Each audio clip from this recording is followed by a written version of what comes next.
dans la vérité. Moi, j'ai vraiment ça dans mon cœur, que l'amour de la vérité soit en premier dans nos cœurs.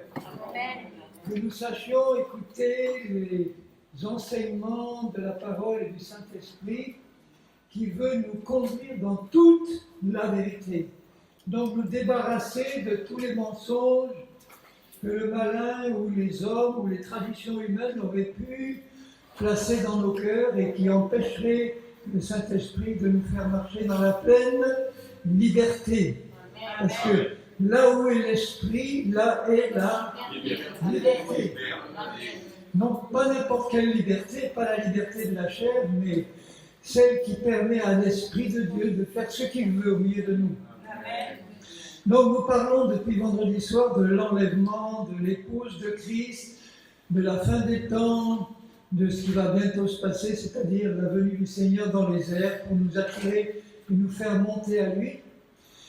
J'ai relu les passages qui montraient que le Seigneur nous annonçait vraiment qu'un jour il reviendrait chercher les siens, d'une manière un peu particulière, en les faisant monter à sa rencontre dans les cieux, après avoir reçu un corps nouveau, était changé en un instant, en un clin d'œil, parce que la chair et le sang ne peuvent pas hériter du royaume de Dieu. Il a déjà fait passer notre esprit par une nouvelle naissance, notre esprit est prêt à partir, mais notre âme, notre personnalité de tous les jours a besoin d'être transformée, renouvelée, purifiée, pour qu'elle soit de plus en plus en accord avec l'esprit. Et que la puissance de péché qui reste dans notre corps physique, que Paul appelle la chair, pourquoi Paul appelle cette puissance la chair? Parce qu'elle est fixée à notre chair physique. Ce n'est pas notre corps physique qui est le problème, c'est la puissance de péché qui est attachée à notre corps physique. Et il faut apprendre à la détacher du contrôle de notre corps physique pour que notre corps devienne un instrument entre les mains de l'Esprit de Dieu qui demeure en nous. L'Esprit de Dieu est bloqué, c'est difficile à comprendre, mais en nous, l'Esprit de Dieu peut être bloqué si au niveau de notre personnalité, nous continuons à être contrôlés par la chair, par cette puissance de péché qui résiste à Dieu, qui ne peut pas comprendre les choses de Dieu, qui est incapable d'obéir vraiment à Dieu, sinon de manière religieuse et légaliste. Donc il faut vraiment que nous apprenions en tant que disciples de Jésus, comme moyen de nous préparer à sa rencontre, d'apprendre ce que c'est que ça veut dire, qu'est-ce que ça veut dire contrôler la chair et marcher par l'esprit. Contrôler la chair, c'est-à-dire la maintenir dans sa position, dans la tombe, et marcher par l'esprit en tant que nouvelle créature. Je vous ai dit que le Seigneur peut enlever des chrétiens charnels, heureusement, ceux qui ne sont pas encore arrivés à comprendre ce que c'est que marcher par l'esprit, mais pourvu que ce chrétien charnel ait à cœur d'écouter la voix du Seigneur, de se repentir quand il faut. Un chrétien charnel a besoin de reconnaître ses fautes et ses manquements et ses péchés quand il les commet. Et ça, il doit compter sur le Saint-Esprit pour l'éclairer, mais la meilleure façon d'être conduit par l'Esprit dans la repentance, c'est de savoir que tant qu'on n'est pas arrivé à la perfection pratique, nous pouvons continuer à pécher. Il y a 3 manières de pécher dans la Bible. La première, c'est désobéir à Dieu en connaissant, en sachant qu'on désobéit. Ça, c'est la rébellion pure. La deuxième façon de pécher, c'est, comme Jésus le dit, si tu sais faire quelque chose de bien et que tu ne le fais pas, tu pêches aussi. Et puis une troisième façon, c'est faire quelque chose sans aucune conviction. Tout ce qui n'est pas le produit d'une conviction est péché. Donc à la limite, Dieu préfère que tu fasses quelque chose en te trompant mais avec conviction, plutôt que de faire quelque chose en hésitant et en n'ayant pas une pleine conviction, parce que là, c'est sûr que c'est péché. Ces 3 manières de pécher montrent que tous les jours, nous pouvons, et en fait, nous péchons, d'une manière ou d'une autre, soit par ignorance, soit parce qu'on fait des choses sans conviction, ou qu'on ne fait pas les choses qu'on devrait faire, ou qu'on fait des choses qu'on ne devrait pas faire. Donc, la meilleure façon d'avoir en permanence le bénéfice du sang de Jésus, parce que seul le sang de Jésus purifie. Il a versé son sang sur la croix pour que par son sang, il nous rachète de nos péchés et il nous purifie en permanence. Il faut se rappeler que sur la croix, il y a 2000 ans, Jésus a porté d'avance tous nos péchés à nous, qui sommes venus 2000 ans après lui. Il connaissait d'avance tout ce que nous allions commettre comme péché, et il les a d'avance portés en lui pour les expier. Donc tous nos péchés passés, présents et futurs sont déjà expiés par Jésus. Donc quand je connais cette vérité, c'est pas quelque chose qui me permet de dire au Seigneur, puisque je sais que de toute façon tu as expié déjà tous mes péchés futurs, donc je peux faire ce que je veux, je peux pécher à volonté, je sais que je serai pardonné. Ça, c'est pas la bonne manière d'attirer la grâce de Dieu sur nous. Mais de se reconnaître dans cet état d'imperfection en disant, Seigneur, tu sais, toi, que tous les jours, je peux commettre pas un péché, mais 2, 3, 10, 20. Mais il faut que tu saches, Seigneur, que dans mon cœur, je suis toujours disposé à le reconnaître. Je ne veux pas me rebeller contre toi. Je veux marcher dans un esprit de repentance permanente. Et repentance permanente, ça ne consiste pas à fouiller notre vie pour essayer de confesser les péchés les uns après les autres. On n'arriverait pas. C'est comme le jour de ma conversion, quand Jésus a effacé tous mes péchés, il ne m'a pas demandé d'arriver avec la liste de tous les péchés que j'ai commis depuis que je suis né. Je n'y serais jamais arrivé. Il a pardonné, effacé d'un coup tous mes péchés passés quand je suis arrivé à lui. Et il est capable de le faire en permanence dans notre vie maintenant, s'il voit que dans nos cœurs, nous avons un cœur repentant, prêt à reconnaître nos fautes, qui ne marche pas dans l'orgueil en disant « j'ai pas besoin de confesser quoi que ce soit ». Confesser en grec, ça veut dire la même chose que Dieu. Or, Dieu, quand il me regarde, il dit « tu n'es pas encore arrivé à la perfection, tu pèches encore, mais pour que tu bénéficies en permanence du sang de Jésus, il faut que tu reconnaisses en permanence ton besoin du sang de Jésus. » Je reconnais, Seigneur, que j'ai besoin en permanence du sang de Jésus. Non seulement pour les péchés dont je suis conscient, mais tous les péchés dont je ne suis pas conscient. Et s'il fallait que je sois conscient de tous mes péchés, je n'arriverais pas parce qu'il y en a trop. Est-ce qu'il y a une différence pour Dieu entre un petit et un gros péché? Il n'y en a pas. Alors si je me dis, bon Seigneur, je me contente de confesser les gros péchés, comme adultère, meurtre, gros vol, et puis les petits péchés, il n'y a pas d'importance. Mais non, quel était le péché d'Adam et d'Ève? Ils ont mangé un fruit défendu. Aujourd'hui, on dirait, mais c'est pas bonne chose ça, manger un fruit défendu. Pourtant, ça a ouvert la porte à la mort spirituelle. Donc pour Dieu, il n'y a pas de petit et de gros péché, il y a péché, c'est tout.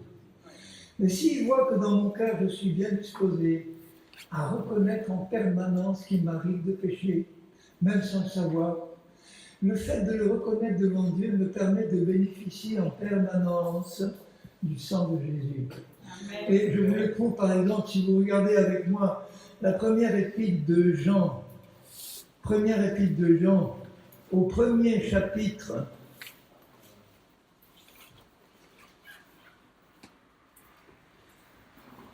chapitre 1,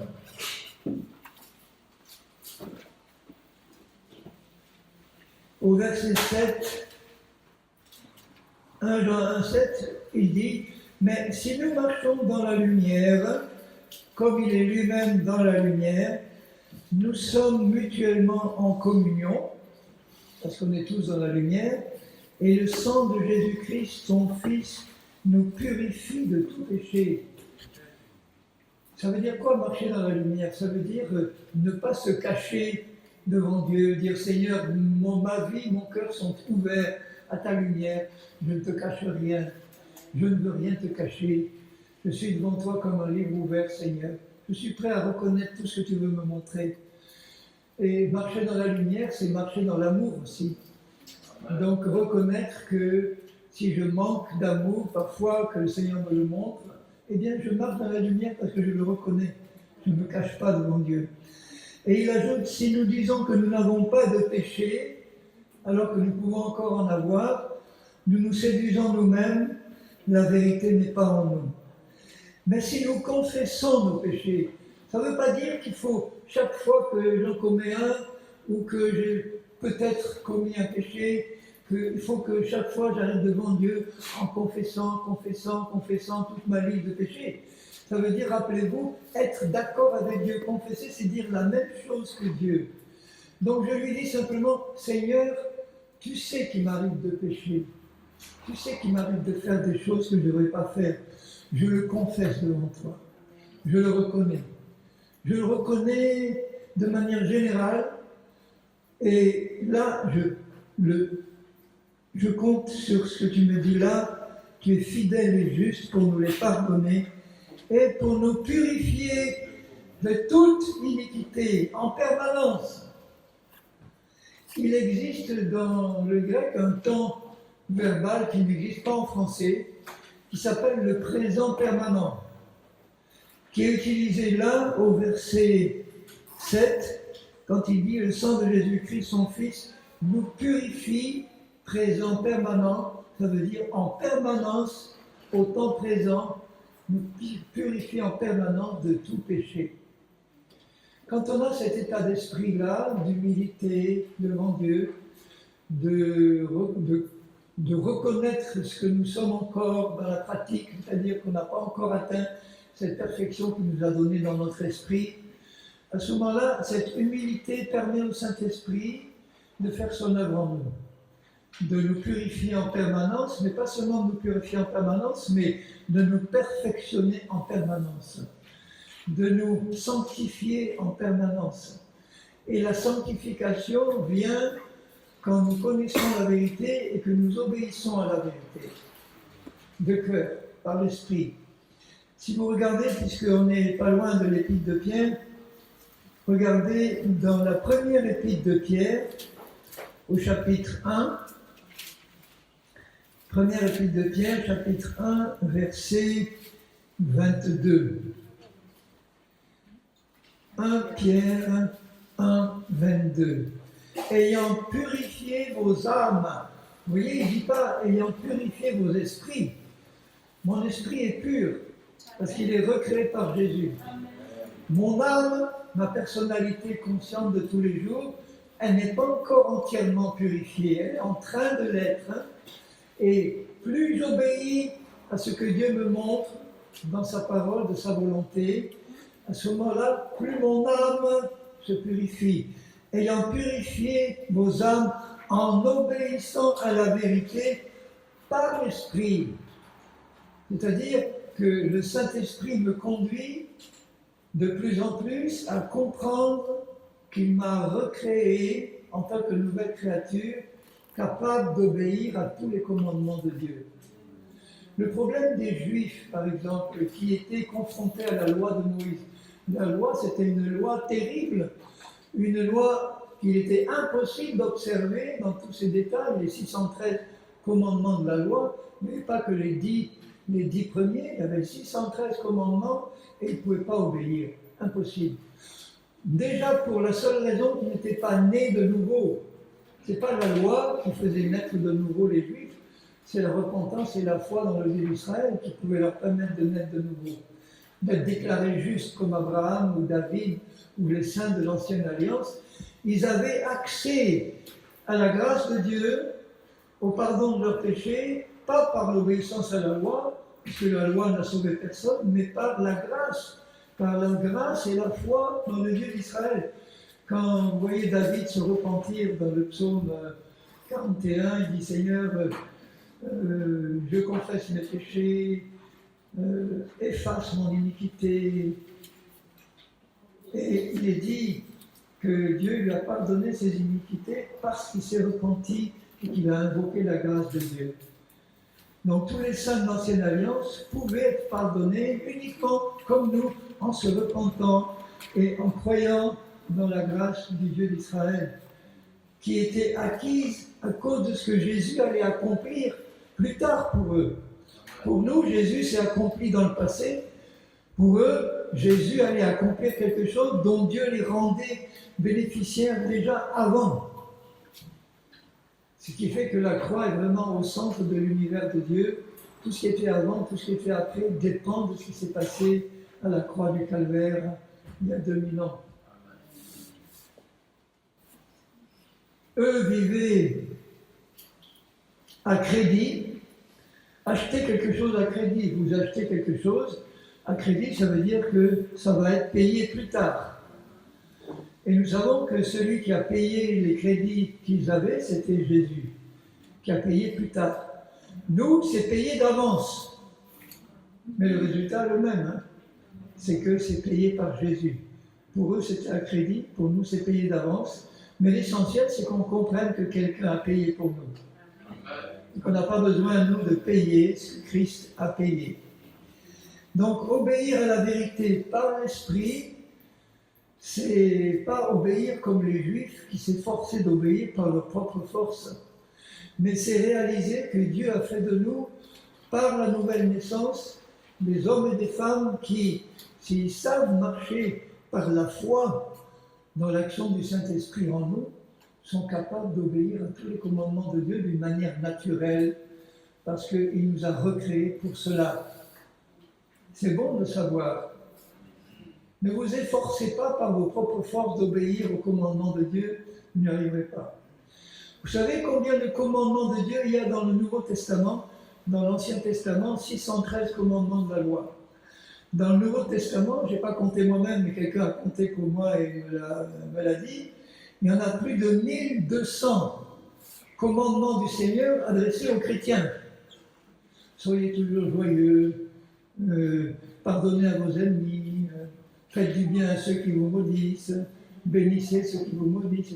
Tout ça sont des commandements de Dieu pour nous, l'Église. Donc si vous vous efforcez d'obéir à 1200 commandements en les étudiant, en faisant une checklist, en vous promenant avec la checklist, en veillant à ce que tous les jours vous obéissez, alors là, ça sera un stress impossible. Vous tombez dans le légalisme religieux. Tandis que si vous réalisez que Dieu vous a fait naître de nouveau et que la personne nouvelle que vous êtes dans l'esprit a été créée par Dieu, capable d'obéir naturellement à tous ses commandements.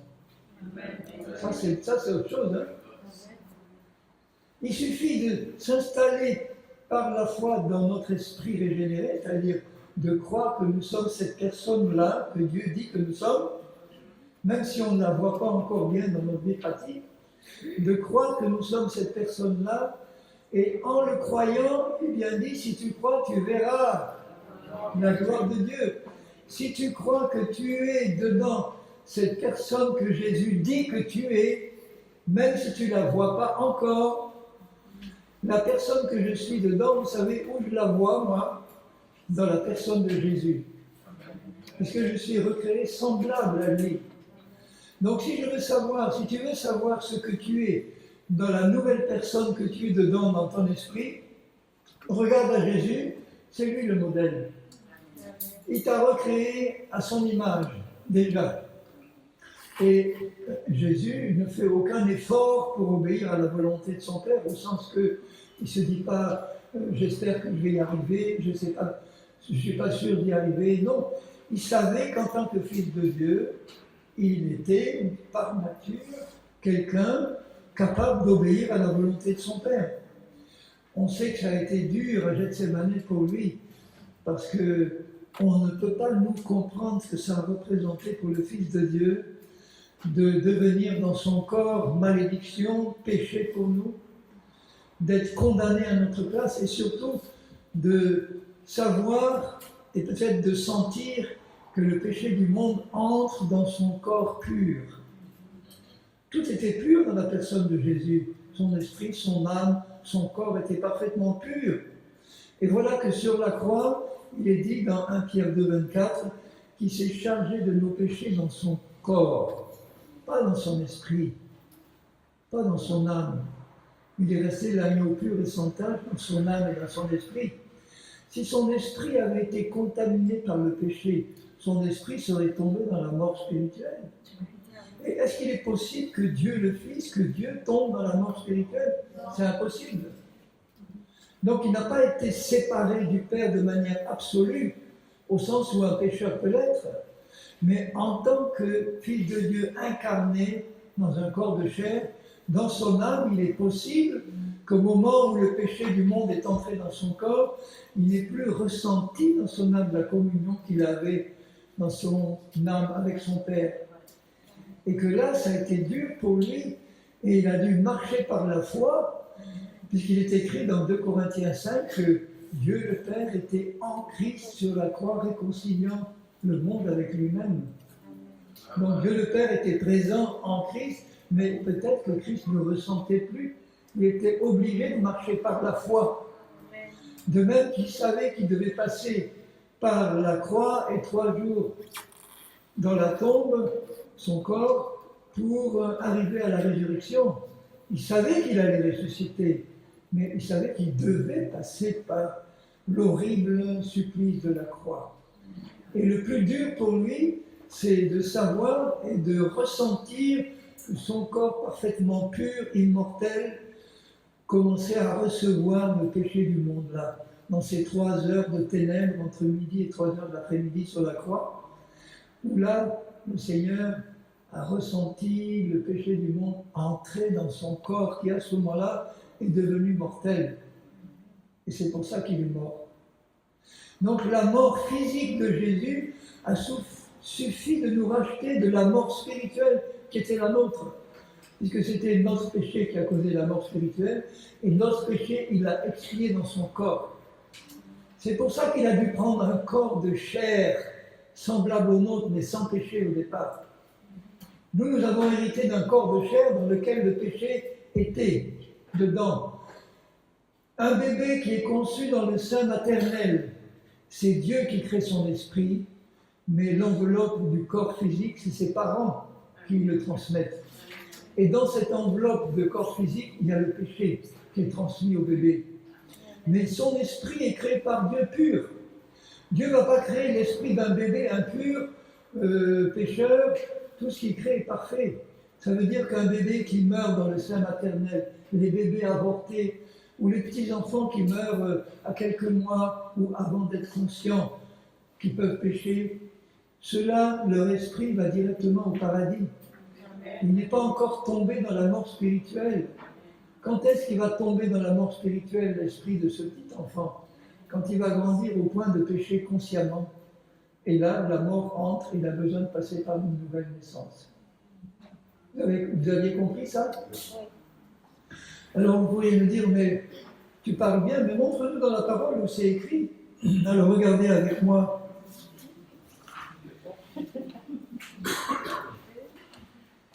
Regardez avec moi Romains, chapitre 7. Romains 7.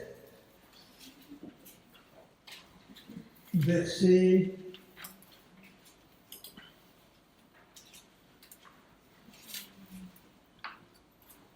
9.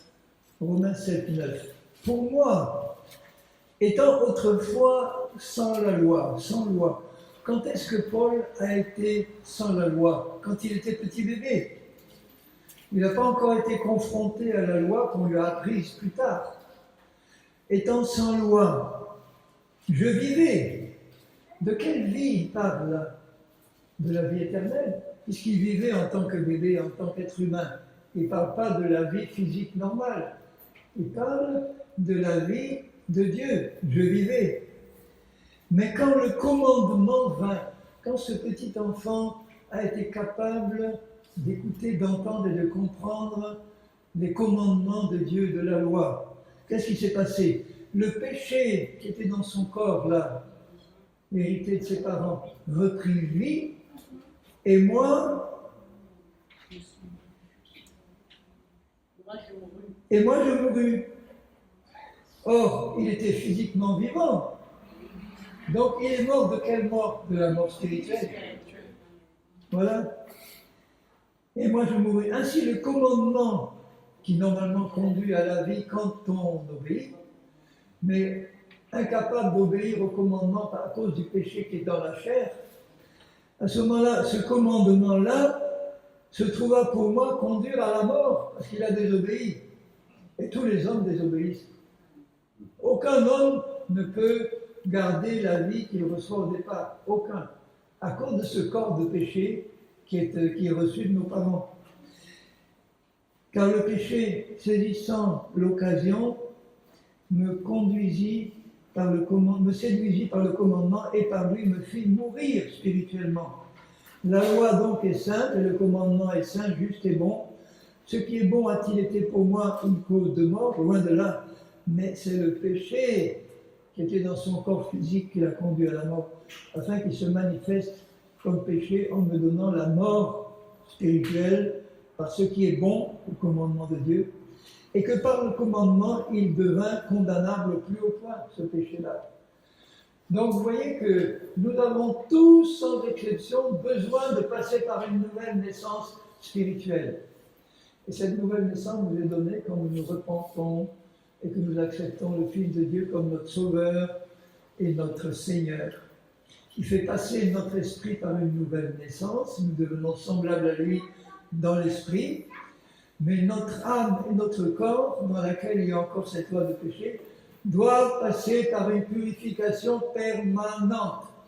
Et vous comprenez bien que le chrétien qui est né de nouveau, mais qui ne s'attache pas à son Dieu pour le laisser, le sanctifier, le purifier, il prend beaucoup plus de risques spirituels que le chrétien qui laisse Dieu le sanctifier et le perfectionner. Le chrétien qui est né de nouveau mais qui reste charnel, il va laisser la chair le contrôler plus ou moins, plutôt plus que moins. Et en laissant la chair le contrôler, il pêche constamment. Parce que la chair, c'est péché. Hein. Si la chair me contrôle à un moment donné, je pêche. La chair, c'est péché. Chair égale péché. Et s'il ne veille pas à marcher dans la repentance, hein, il prend des risques. Un chrétien qui tombe dans le péché, comme j'en parlais hier, et qui tarde à se repentir en disant « Seigneur, plus tard, parce que pour le moment, tu vois, je ne peux pas me repentir, j'y arrive pas. En fait, j'ai pas envie, j'y arrive pas. Alors, prends un peu de temps avec moi, Seigneur, laisse-moi un peu profiter du plaisir du péché. Et quand j'aurai bien joui de mon péché, bon, je vais m'intéresser à la repentance. » Donc, c'est pas de cette manière-là qu'on se prépare à être enlevé, hein. Donc, vous voyez que si, en tant que chrétien né de nouveau, baptisé d'eau et d'esprit, on ne s'attache pas dès le début à rester fidèle, comme Pierre le dit, pour obéir par l'esprit à la parole de Dieu, en apprenant à obéir de la bonne manière, pas de manière légaliste et religieuse, mais par la foi, dans la capacité d'obéir qu'il nous a donnée. Là, je vais marcher de progrès en progrès, parce que mes yeux vont rester fixés sur le but qui est l'enlèvement. Le but de notre vie présente, c'est d'être enlevés à la rencontre du Seigneur. Et même si nous mourrons avant, au moins, nous serons prêts à partir, nous serons les premiers à ressusciter. Si nous mourrons en état d'être prêts à partir avant l'enlèvement, on fera partie des premiers à ressusciter. Et ensuite, nous les vivants, nous allons être transformés en un instant et partir avec eux. Alors, nous les vivants, je parle pour nous maintenant, nous les vivants, il se peut que nous fassions partie de la génération des chrétiens qui ne vont pas connaître la mort physique. Puisque ceux qui sont vivants au moment de la dernière trompette, leur corps physique va être transformé en corps immortel. Donc voilà comment ça va se passer. Nous sommes des chrétiens nés de nouveau et nous nous attachons à marcher dans la sanctification permanente, avec des hauts et des bas, c'est sûr, mais au moins notre cœur est fixé sur le but. On ne doit jamais quitter le but des yeux. Le but, c'est la rencontre avec le Seigneur. C'est l'enlèvement. Donc, en ayant ce regard fixé sur le but, sur le Seigneur, c'est lui le but, hein, son esprit nous purifie aussi en permanence. Regardez ce qu'il dit dans la deuxième épître de Paul aux Corinthiens, au chapitre 3, 2 Corinthiens 3,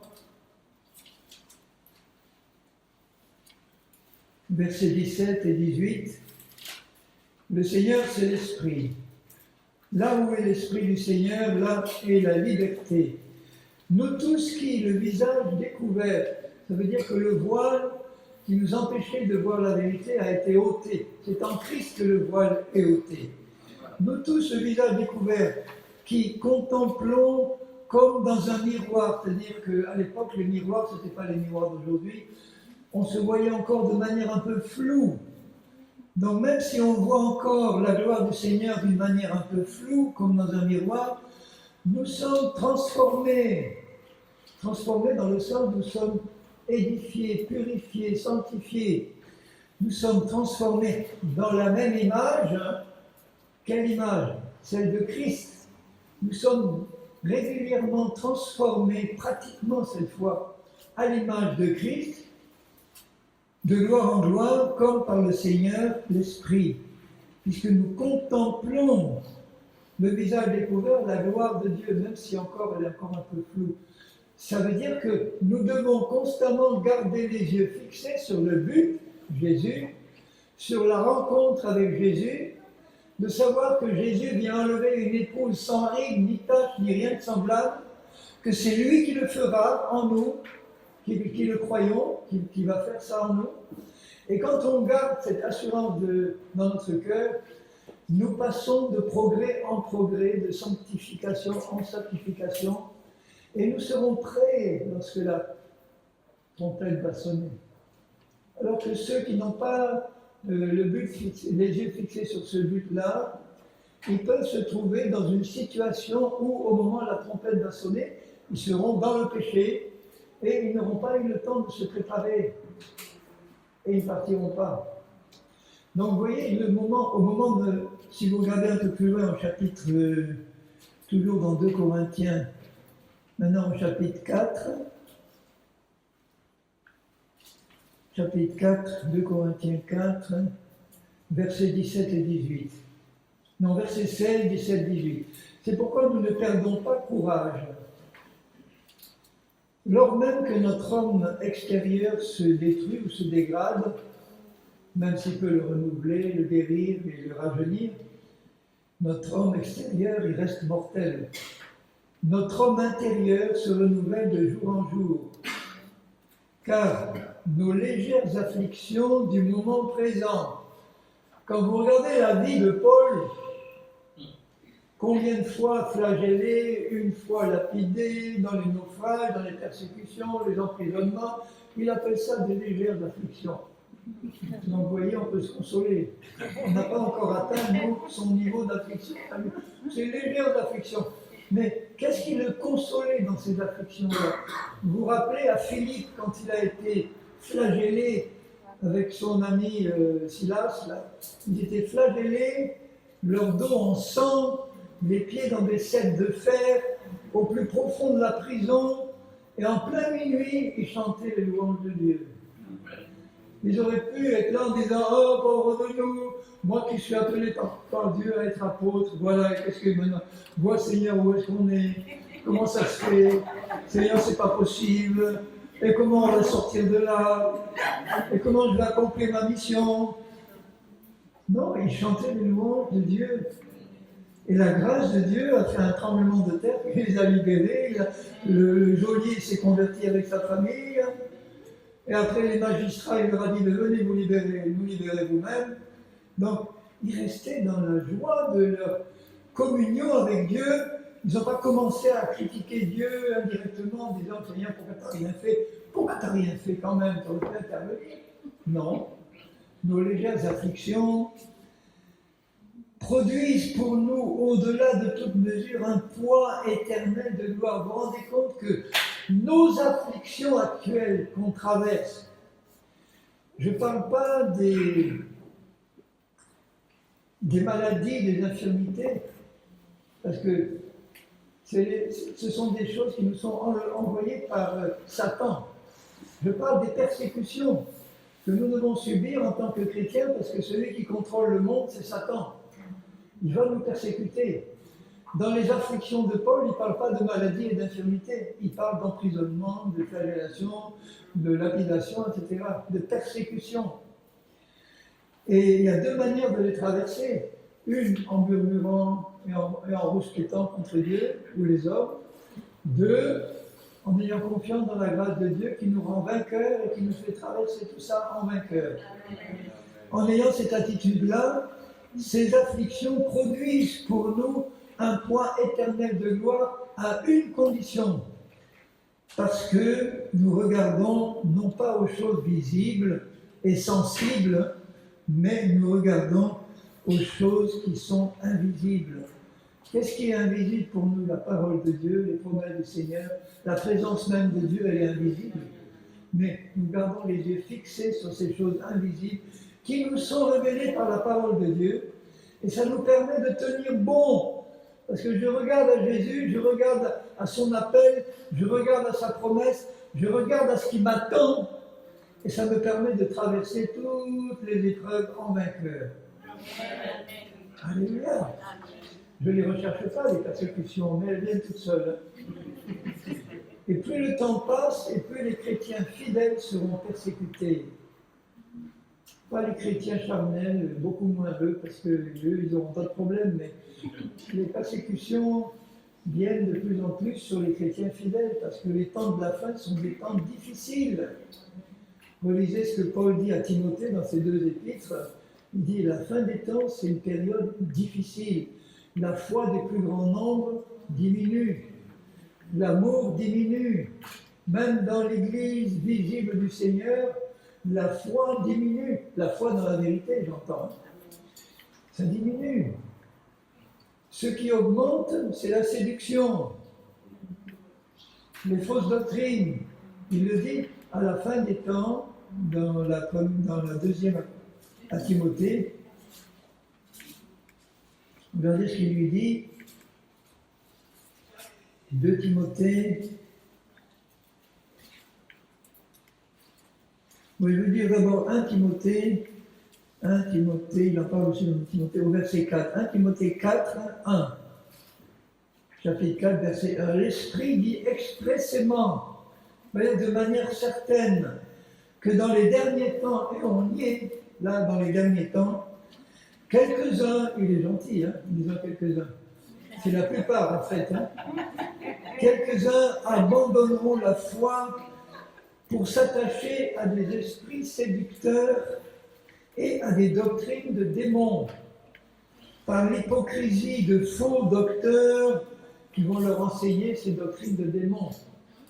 Est-ce que vous réalisez que à chaque doctrine de démon est attaché un esprit séducteur, un démon? Le chrétien qui accepte une fausse doctrine, il y a un fil qui le relie à un démon qui le suit partout, qui a inspiré cette fausse doctrine-là. Alors s'il reçoit 10 fausses doctrines, il traîne 10 démons derrière lui en permanence.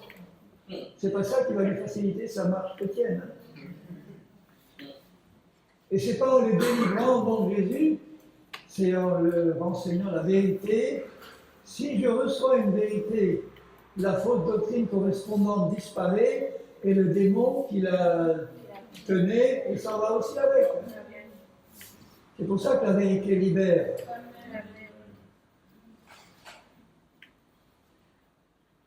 Maintenant, si vous regardez dans la deuxième épître de Paul aux Thessaloniciens, 2 Thessaloniciens au chapitre 2,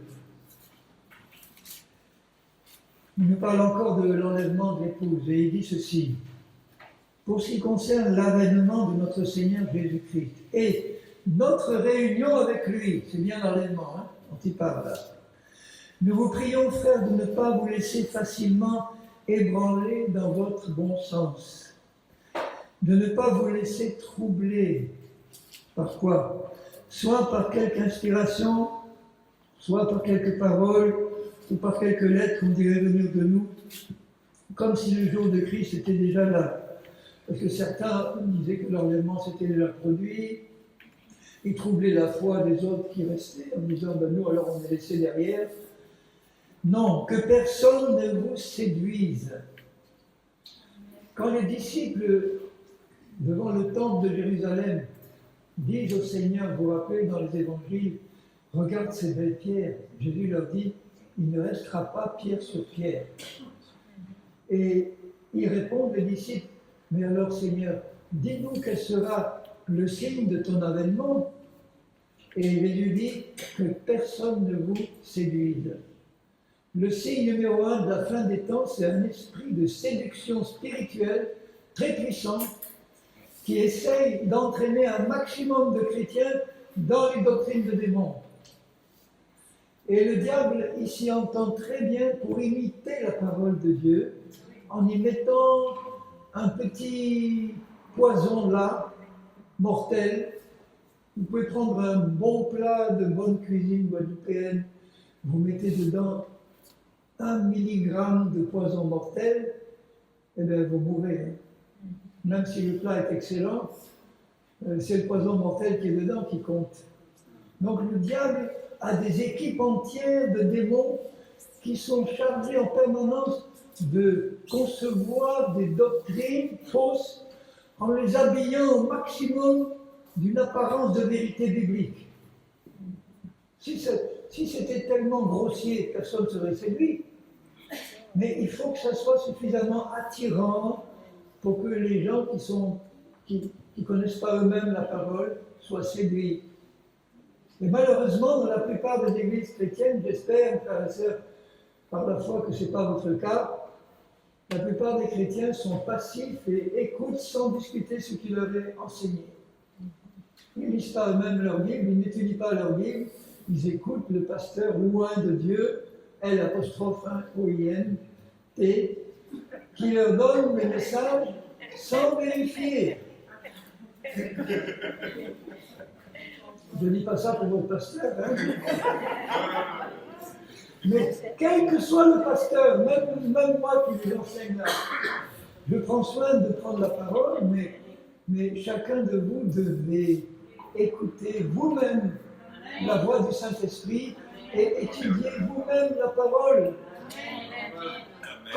Comment je vais pouvoir reconnaître une fausse doctrine qui m'est enseignée si moi-même je n'étudie pas la parole dans le désir d'être éclairé par Dieu dans la vérité? Je ne vais pas pouvoir. Vous savez qu'il y a des gens qui fabriquent des faux billets de banque. Mais actuellement, il y en a qui peuvent faire des faux billets, mais qui sont vraiment très, très proches des vrais. Vous donnez un faux billet dans la rue à quelqu'un, il ne va pas voir que c'est un faux billet. Mais vous donnez le faux billet au spécialiste de la Banque d'Europe qui a conçu le vrai billet. C'est lui qui l'a conçu dans les moindres détails. Vous lui donnez un faux billet, tout de suite il va voir où est le petit détail qui cloche. Donc plus vous allez étudier vous-même en comptant sur la grâce de Dieu pour qu'il vous révèle la vérité, plus vous allez discerner quand on vous enseigne quelque chose de faux. Amen. Et vous ne serez pas séduits aussi facilement que ceux qui gomment sans contrôler eux-mêmes. Et l'apôtre Jean dit dans sa première épître, vous n'avez pas besoin qu'on vous enseigne, c'est l'onction que vous avez reçue, la présence du Saint-Esprit qui vous enseigne toutes choses. Amen. Donc quand moi je vous enseigne par exemple, vous dites il y a un homme qui nous enseigne, là non. Celui qui est en vous le Saint-Esprit, c'est lui qui doit vous dire dans votre cœur, ça c'est bon, tu peux écouter. Là, attention, il y a une petite lampe rouge qui s'allume. Peut-être que ce n'est jamais le cas pour moi. Une petite lampe rouge, attention, si j'écoute un message et que je sens quelque part dans mon esprit une gêne, quelque chose qui me dit attention, je ne sais pas quoi, je vais prier, je vais dire montre-moi, Seigneur, s'il n'y a pas un poison violent là dans ce que je suis en train d'écouter. Et il le fera. Alors là, je suis toujours dans 2 Thessaloniciens 2, verset 3, que personne ne vous séduise d'aucune manière.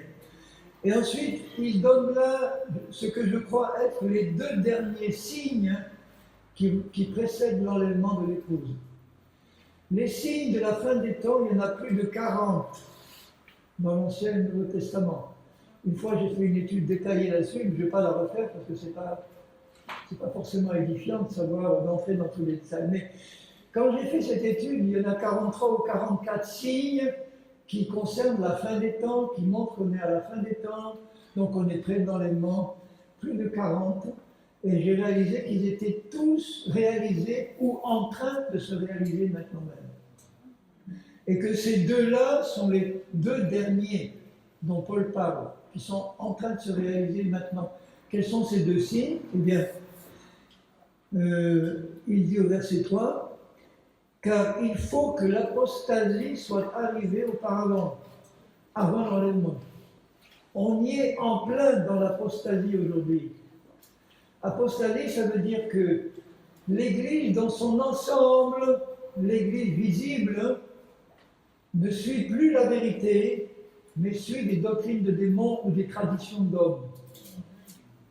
Il y a combien de chrétiens de nom aujourd'hui dans le monde? Il y en a 2 milliards 200 ou 300 millions de chrétiens de nom, qu'ils soient catholiques, protestants ou autres.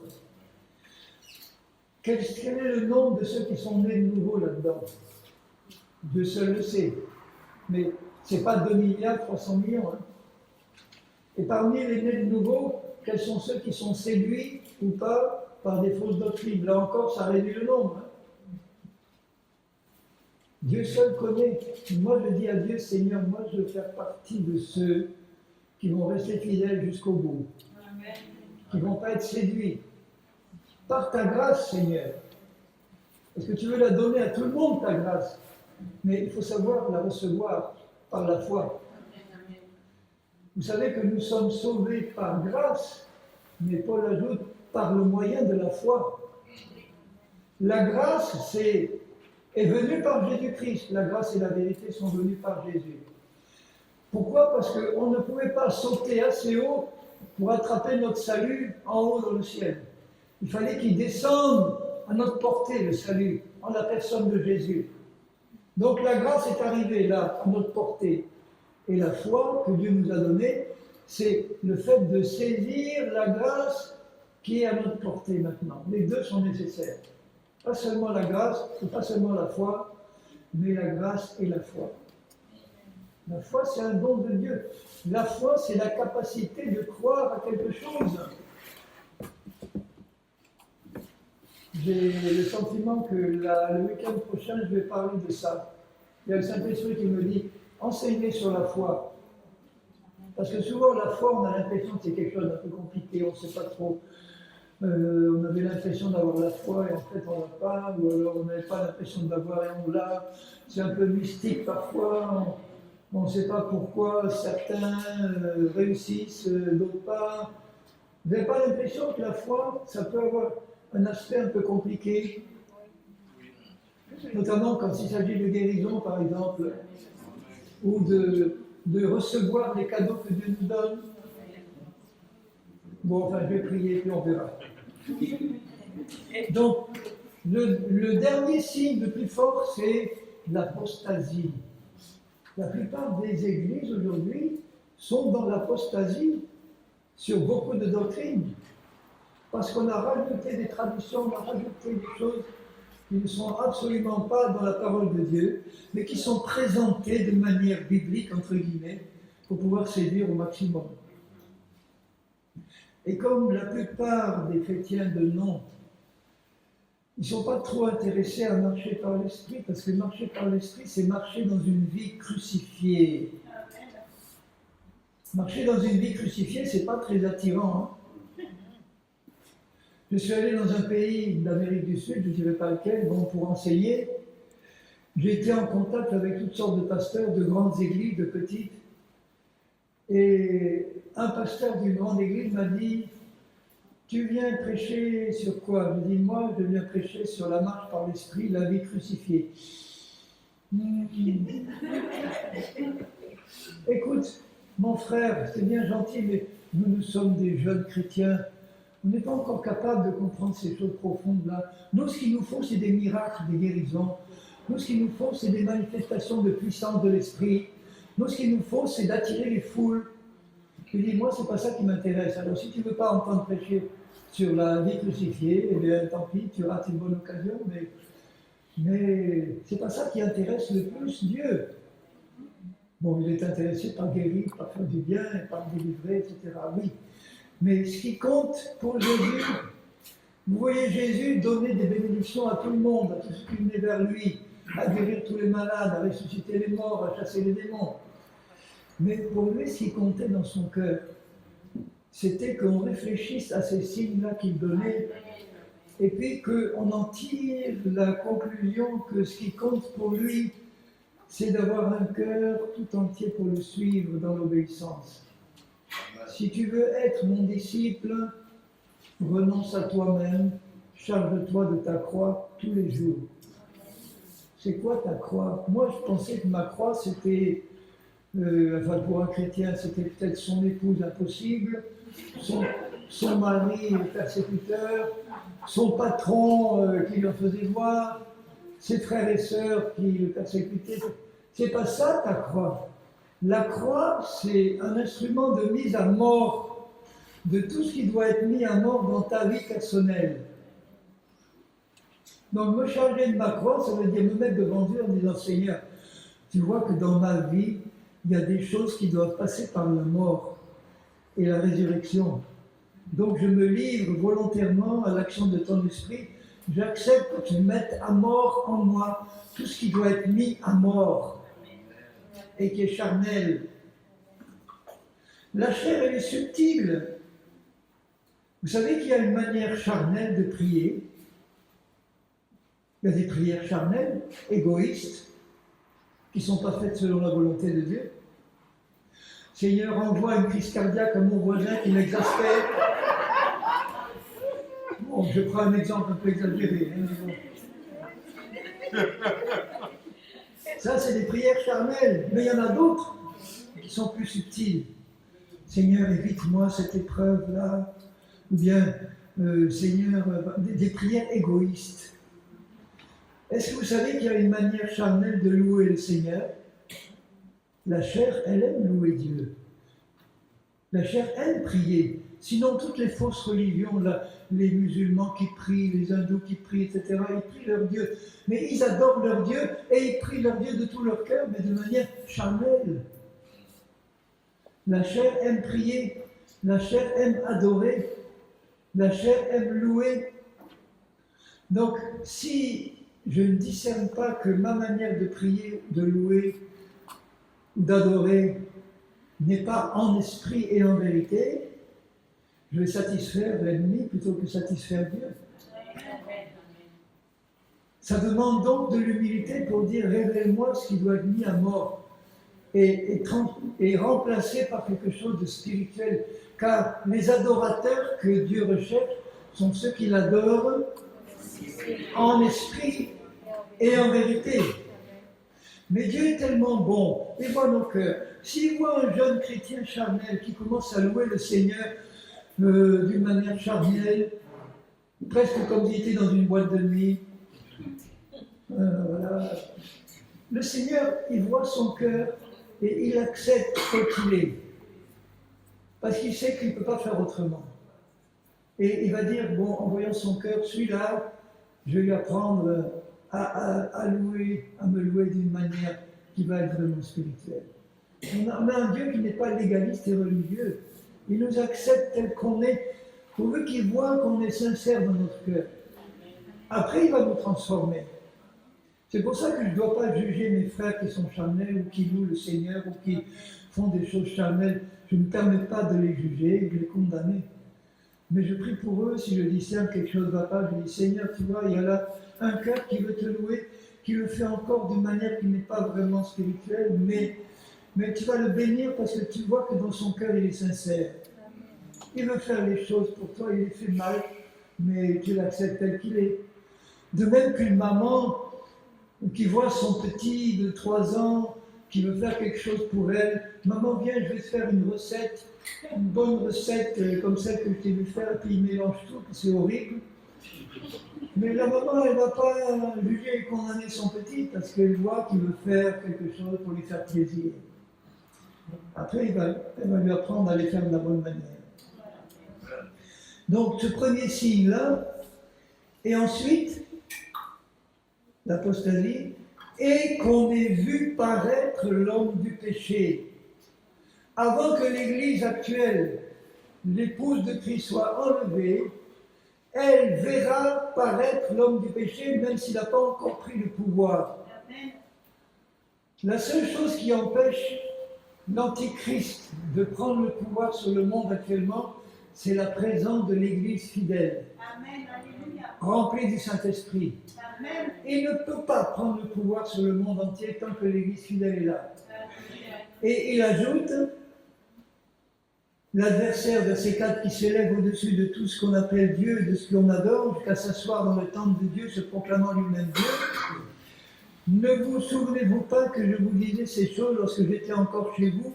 Et maintenant, vous savez ce qui le retient. Ce qui le retient, l'homme du péché, c'est la présence de l'épouse. Afin qu'il ne paraisse qu'en son temps, car le mystère de l'iniquité agit déjà. Il faut seulement que celui qui le retient encore ait disparu. Qui est celui qui le retient? Ce qui le retient, c'est la présence de l'épouse. Celui qui le retient, c'est le Saint-Esprit, qui est avec l'épouse. Et quand l'épouse va partir, le Saint-Esprit partira aussi. Il est toujours omniprésent parce qu'il est Dieu, mais il ne sera plus manifesté comme depuis le jour de la Pentecôte. Et à ce moment-là, comme l'Esprit de Dieu n'est plus répandu et que l'épouse fidèle est partie, la pollution va se répandre au plus vite dans le monde et l'Antichrist pourra prendre le pouvoir. Et les chrétiens qui ne se seront pas préparés pour être prêts à partir, ils vont subir dans la première moitié de la tribulation de 7 ans, ils vont subir une terrible persécution. Parce que la marque de la bête sera obligatoire. Personne ne pourra acheter ni vendre sans avoir une marque qui sera associée à l'adoration de la bête. Et les chrétiens fidèles, qui ne sont pas assez fidèles au point de partir, mais qui seront restés après, le plus grand réveil mondial qui va avoir lieu, ce sera après le départ de l'épouse de Christ. Amen. Tous ceux-là qui sont restés vont se repentir en disant maintenant, on n'a plus qu'un seul choix, refuser la marque et on va être décapité, ou bien l'accepter et on sera perdu pour l'éternité. Parce qu'en acceptant la marque, ils sont obligés d'adorer la bête. Et ils seront possédés par des démons, ils perdront leur salut et ils seront perdus. Vous voyez que le choix n'est pas terrible entre la mort et la perdition. Il vaut mieux être prêt à partir avant. Amen. Amen. Donc je fais partie de ceux qui, après avoir étudié la parole et avoir prié, sont convaincus, écoutez bien, sont convaincus que l'épouse de Christ ne traversera pas la grande tribulation, la tribulation. C'est le départ de l'épouse qui va marquer le début de la tribulation. Amen. Pourquoi je vous dis ça? Parce que Jésus a dit, il en sera comme du temps de Noé et de Lot, où les gens mangeaient, buvaient, achetaient, vendaient. Vous voyez que ce n'est pas un contexte d'Apocalypse. Dans l'Apocalypse, personne ne pensera à marier les enfants, acheter des terrains ou vendre. Ce sera un temps terrible de cataclysmes, de guerres, de famines, de persécutions. En une seule cataclysme, une montagne enflammée qui est jetée dans la mer, le tiers des hommes périt. 2,5 milliards d'hommes périssent par un seul cataclysme. Et il y en a des dizaines. À la fin de cette année de tribulation, combien vont rester sur la terre? Je dis pas beaucoup.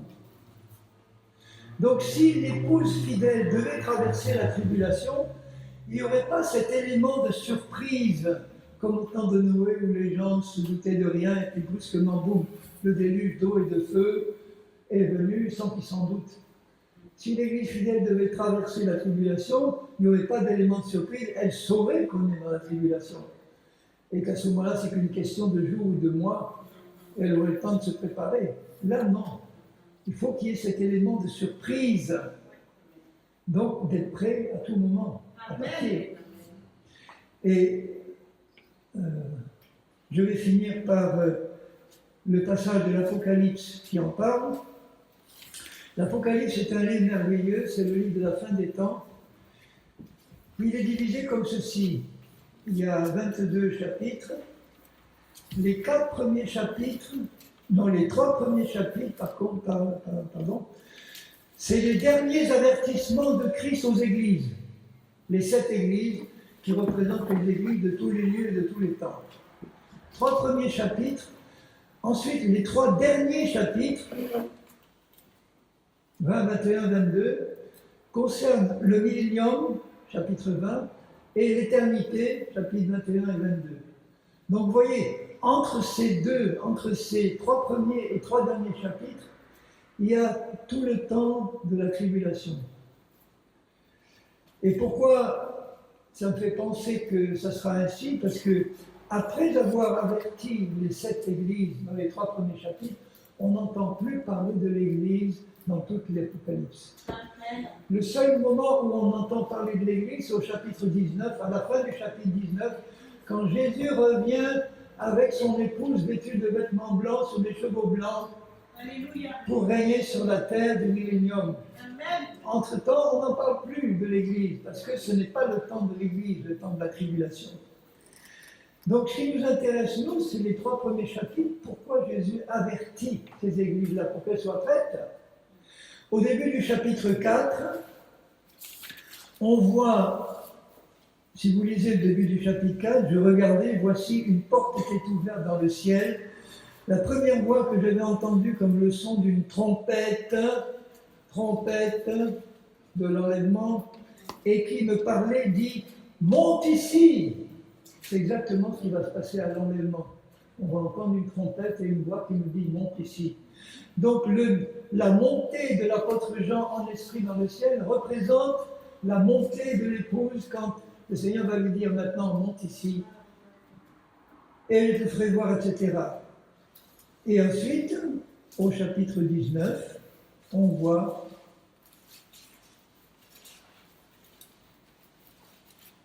au verset 7, « Réjouissons-nous et soyons dans l'allégresse, donnons-lui gloire, car les noces de l'agneau sont venues, et son épouse s'est préparée, il lui a été donné de se revêtir d'un fin lin éclatant et pur. » Voilà, l'épouse est mentionnée là parce qu'elle revient avec Jésus sur la terre à la fin de la tribulation.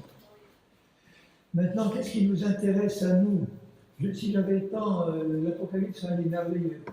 Mais ce qui nous intéresse, c'est qu'est-ce qu'il dit le Seigneur aux 7 églises qui sont les nôtres maintenant, avant l'enlèvement. Il y a 5 églises auxquelles il fait un reproche, qui représentent les choses qu'il peut nous reprocher à nous, et qui nous empêcheraient d'être prêts. Il y a 2 églises qui ne reprochent rien, elles sont prêtes. Ces 2 églises, c'est au chapitre 2 et au verset 8, l'église de Smyrne. Smyrne, en grec, ça veut dire la myrrhe. La myrrhe, c'était ce qu'on donnait aux crucifiés pour apaiser leur souffrance. Donc ça représente une église qui marche dans la puissance de la croix. Et une église, voilà, à elle, il ne reproche rien.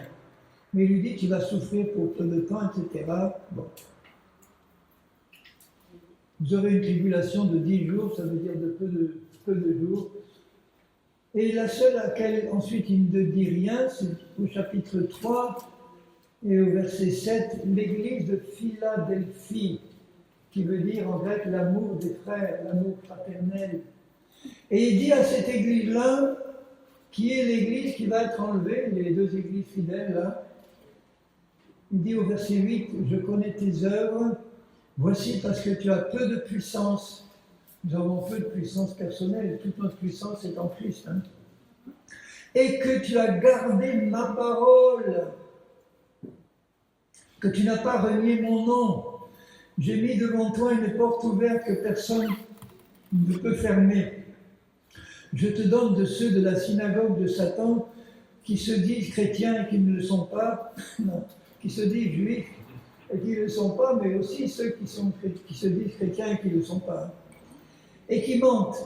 Voici, je les ferai venir se prosterner à tes pieds, connaître que je t'ai aimé. Alléluia. Parce que tu as gardé la parole de la persévérance en moi. Je te garderai aussi. Et la plupart des traductions disent à l'heure de la tentation qui va venir sur le monde entier. C'est pas ça que le texte original dit.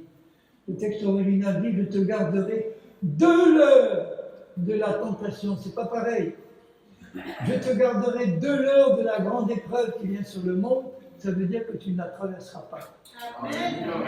Alors que si on dit je te garderai à l'heure, ça veut dire que tu vas la traverser, mais dedans je te garderai. Je te garderai de l'heure de la tentation qui va venir sur le monde entier pour éprouver les habitants de la terre. Je viens bientôt, retiens ce que tu as afin que personne ne prenne ta couronne. Donc l'église qui partira, c'est une église de vainqueurs.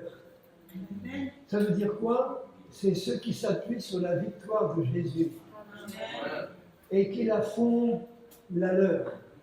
Je m'appuie sur ta victoire pour être moi-même vainqueur, Seigneur. Et vous voyez que l'Église fidèle, qu'est-ce qu'elle fait? Elle garde sa parole. Elle garde sa parole. Elle garde la parole de la persévérance en moi. Ça veut dire que malgré les épreuves, je persévère dans l'amour de la vérité, dans ta parole. Parce que je veux t'obéir en esprit de cœur. Et là, Jésus lui dit, je te garderai, moi, de la grande épreuve qui vient. Tu partiras parce que l'Apocalypse, c'est le temps de la colère de Dieu et du jugement de Dieu sur ce monde impie. Et l'épouse n'est pas destinée à la colère de Dieu. Amen. Alléluia. Amen. Il y a des pasteurs et des enseignants qui enseignent que l'épouse doit être enlevée au milieu de la tribulation ou à la fin. J'ai entendu des enseignements du type, elle doit être enlevée à la fin de la tribulation, monter vers Jésus et redescendre tout de suite pour régner. Mais enfin, je dis, mais comment on peut enseigner des telles fadaises? Si l'Église devait traverser toute la tribulation, il resterait presque personne à la fin, puisque déjà, la plupart seraient mis à mort parce qu'ils auraient refusé la marque de la bête. Et ensuite, avec les autres cataclysmes qui restent, ils auraient tous... Il n'y aurait plus grand monde comme vivant, resté vivant pour Dieu au moment de l'enlèvement. Et puis je vous disais, il n'y a plus cet élément de surprise qui fait que Jésus dit veillez parce que vous ne savez pas à quelle heure je viendrai. Donc voilà mes bien-aimés, ce que je voulais en peu de mots vous rappeler. J'aurais pu m'étendre davantage sur certains points, mais ce n'est pas ce que l'Esprit de Dieu voulait. Ce que l'Esprit de Dieu voulait, c'est que vous vous attachiez, nous nous attachions tous à rester fidèles à Jésus, à ne pas mener une vie religieuse sur nos mérites personnels ou nos œuvres personnelles en pensant que c'est celles-là qui vont attirer la faveur de Dieu. Ce qui attire sur nous la faveur de Dieu, c'est que nous avons accepté son Fils. Amen. Et que lui a tout accompli pour nous. Amen. Et nous devons apprendre dans ces temps de la fin à marcher par la foi et par l'Esprit. Amen. Donc c'est ça que je vais développer samedi et dimanche prochain. Qu'est-ce que ça veut dire pour nous, l'Église des derniers temps? Marcher par la foi et marcher par l'Esprit. Amen. Ça vous intéresse comme programme? Alléluia. Et bien que Dieu soit glorifié. Amen. Nous allons prier ensemble un moment, tous ensemble devant le Seigneur. Seigneur, combien nous sommes reconnaissants pour le don de ta parole, le don de ton esprit et le don du merveilleux Sauveur que tu nous as donné en la personne de Jésus. Seigneur, toutes ces richesses que nous avons en toi, tu ne les as pas données pour qu'elles restent là, sans effet dans nos vies. Tu veux qu'on en profite, Seigneur. Ma prière pour nous tous, pour moi-même, pour chacun de tes enfants, c'est que nous puissions réjouir ton cœur en te restant fidèle, et que nous puissions aussi te réjouir en apprenant à recevoir de toi par la foi le bénéfice de tout ce que notre Seigneur a accompli pour nous sur la croix. Il a pris tous nos péchés, il a pris la malédiction, il a pris les maladies, les infirmités, il a pris les liens démoniaques, il a anéanti toute la puissance de l'ennemi à la croix. Seigneur, tu veux que tous tes enfants profitent de tout. Et tu vas nous apprendre, Seigneur, à profiter de tout ce Christ. Il faut que dans ma vie, dans la vie de mes frères et sœurs, il n'y ait rien de ce que Christ a acquis qui reste en dehors de nous. qui restent comme suspendus, dont on n'en profiterait jamais. Et je sais que dans ton cœur, tu souffres de voir que tant de tes enfants n'ont pas reçu pleinement tout ce que ton Fils a acquis pour nous. Et dans ton cœur, tu veux nous révéler de quelle manière on peut le recevoir et en profiter, Seigneur. Et tu veux qu'on soit dans ces derniers temps sur cette terre des phares, des lumières, des instruments entre tes mains qui vont répandre la vérité, qui vont marcher dans la vérité. Fais-nous cette grâce, Seigneur, de nous apprendre à marcher dans la vérité, parce qu'il n'y a pas de plus grande joie pour toi que de voir tes enfants marcher dans la vérité. Merci de bénir tous mes bien-aimés qui sont là, qui ont écouté de leurs oreilles et de leur cœur ta parole. Et merci de continuer à nous diriger dans tes voies parfaites, Seigneur. Au nom de Jésus, nous t'en remercions. Amen, amen.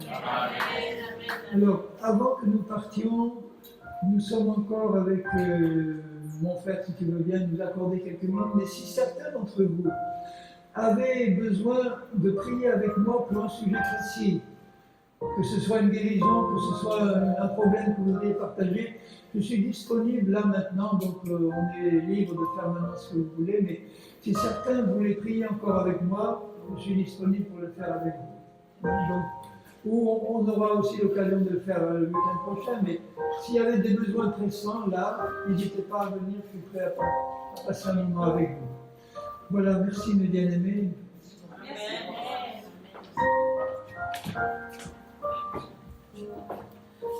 Amen. Que le nom de Dieu soit béni. Merci parce que notre appétit s'est ouvert lorsque tu as commencé à parler de l'Apocalypse.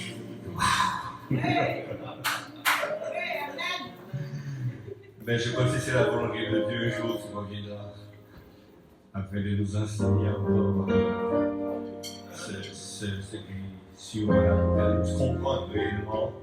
Parce que c'est vrai que on pense que c'est un livre difficile à comprendre, parce qu'on lit quand même avec une certaine peur. On lit beaucoup les cataclysmes, toutes ces choses, alors que c'est l'Apocalypse parle de la victoire de l'Église. Donc, nous prions pour cela. Que le Seigneur te rendra disponible le jour afin de pouvoir nous porter cet enseignement. Maintenant, on te connaît. Tu fais partie de notre famille. Gloire à Dieu. Donc on va se retrouver le week-end prochain, samedi et dimanche, avec votre frère Henri, pour l'enseignement que le Seigneur mettra sur son cœur. Amen. Que le nom de Dieu soit béni. Seigneur, nous te donnons gloire, nous te glorifions, nous t'exaltons. Que réellement cet enseignement, ces paroles, nous puissions les garder dans nos cœurs. Parce que nous voulons réellement avoir un objectif, et l'objectif c'est d'être enlevé avec toi. Lorsque réellement la trompette sonnera, c'est qu'on puisse réellement être présent. Seigneur, encore, c'est pourquoi nous voulons réellement nous fixer sur cette parole, sur les promesses. Comme disait l'apôtre Paul, ne pas regarder ce qui est visible, mais regarder ce qui est invisible encore. En ce que réellement notre joie soit parfaite. Seigneur, assez souvent, nous sommes attristés des choses encore de la vie, mais encore ta parole nous démontre encore combien la joie, l'espérance et la persévérance nous emmènent dans des dimensions réellement que l'esprit nous conduise. Merci encore pour toutes ces promesses, et malgré les promesses, les richesses que tu nous donnes en ton nom. C'est dans le merveilleux nom de Jésus que nous avons prié pour ta seule gloire. Amen.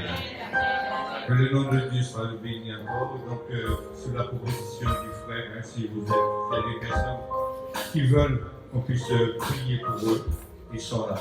Donc, n'hésitez pas. Amen.